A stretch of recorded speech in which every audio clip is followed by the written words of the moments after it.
All right, so who remembers that first time watching Edward Scissorhands?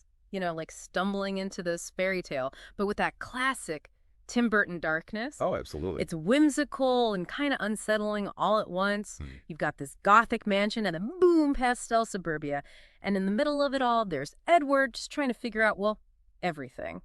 With scissors for hands. And it's those scissors that really make us think. Because this movie, it's not just a simple love story, right? Right. We've got some really interesting sources to help unpack it all today. There's that deep analysis, a whole review focused just on the themes, even some good old Wikipedia to keep us grounded. So we're talking about a guy who can literally create and destroy with just a touch. Like, how amazing is that? Breathtaking ice sculptures 1 minute, accidentally slicing things and people the next. That's got to mess with your head, right? Oh, totally. I mean, Burton's definitely using Edward to show us how much we fear what's different. I mean, we love creativity Yeah.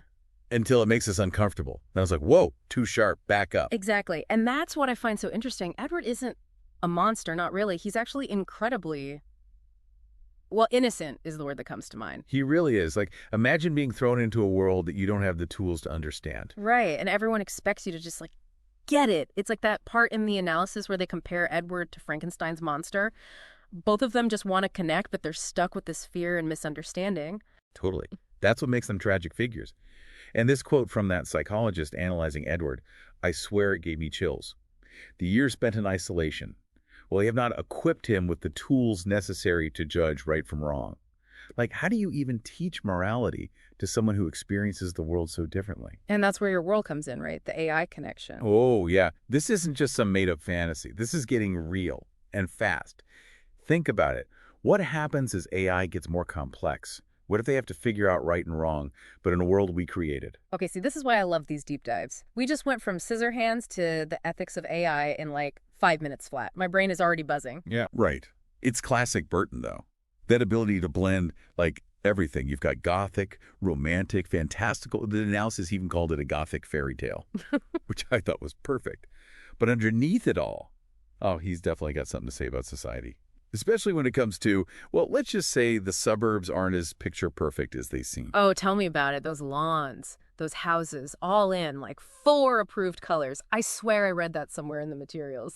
Like some kind of HOA nightmare, but with better landscaping. Seriously. Yeah. It's hilarious and creepy at the same time. Right. Like Burton's using that visual contrast, the Gothic mansion versus the Stepford neighborhood, to be like, hey, look closer. It's not as perfect as it seems. Everyone's so worried about keeping up appearances. Totally. Like that bit about the topiary.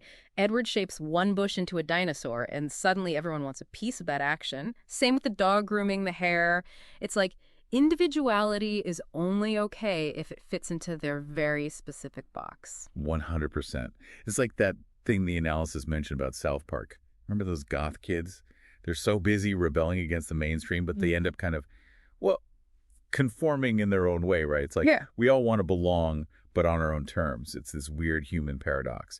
But the question is, at what cost? And speaking of fitting in, can we talk about those hands? Those scissors are the heart of the whole movie, right? Oh, for sure. They're what make him magical, but also kind of dangerous. It's sad, though, because all Edward wants is to be close to people, especially Kim. But those scissors, the things that make him special, also keep him, literally at arm's length. Yeah, that scene where he's making the ice sculptures, the snow's falling on Kim. So beautiful, right? But then you realize he can never actually touch her. Not without hurting her. Heartbreaking. It's like the ultimate tease. Here's a guy who literally creates beauty for a living, but he can't experience something as simple as a hug. Exactly. Yeah. And it goes deeper than physical touch, too, right? The analysis made this point about Kim that kind of blew my mind. She's into him, sure, but she also kind of likes having this project. Yeah. The exotic boyfriend. Oh, totally. He makes her stand out in all that suburban sameness. Right. And she'll defend him sometimes. But does she ever really challenge anyone? The analysis pointed out that she never corrects people when they get him wrong. It's like, she's cool with him being the outsider, as long as she's not the outsider for dating him. Which is what leads to that whole ending, right? Yeah. He's different, so they're scared. And instead of trying to understand, they just push him away. Super sad, because Edward's not malicious at all. He just wants what everyone wants, to be accepted. It's like that saying, the nail that sticks out gets hammered down. And poor Edward is like a whole toolbox of different... Man, that ending, though.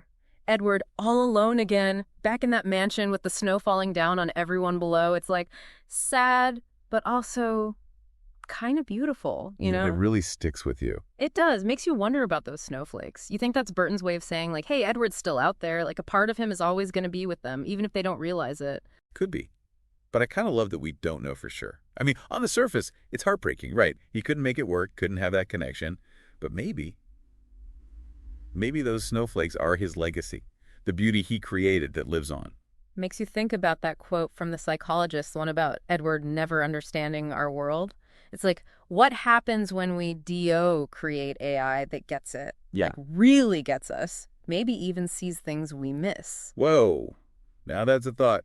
We're right back to those big questions, aren't we? Who are we creating and what are we responsible for? It's like Edward might be fictional, but the stuff Burton's getting at, man, that's real, especially now with how fast AI is moving. Almost like he saw the future or something. Back in the 80s, when most people were worried about, like, shoulder pads and leg warmers, Burton's over here pondering the ethics of sentient AI. He's the best. But that's the thing about Edward Scissorhands.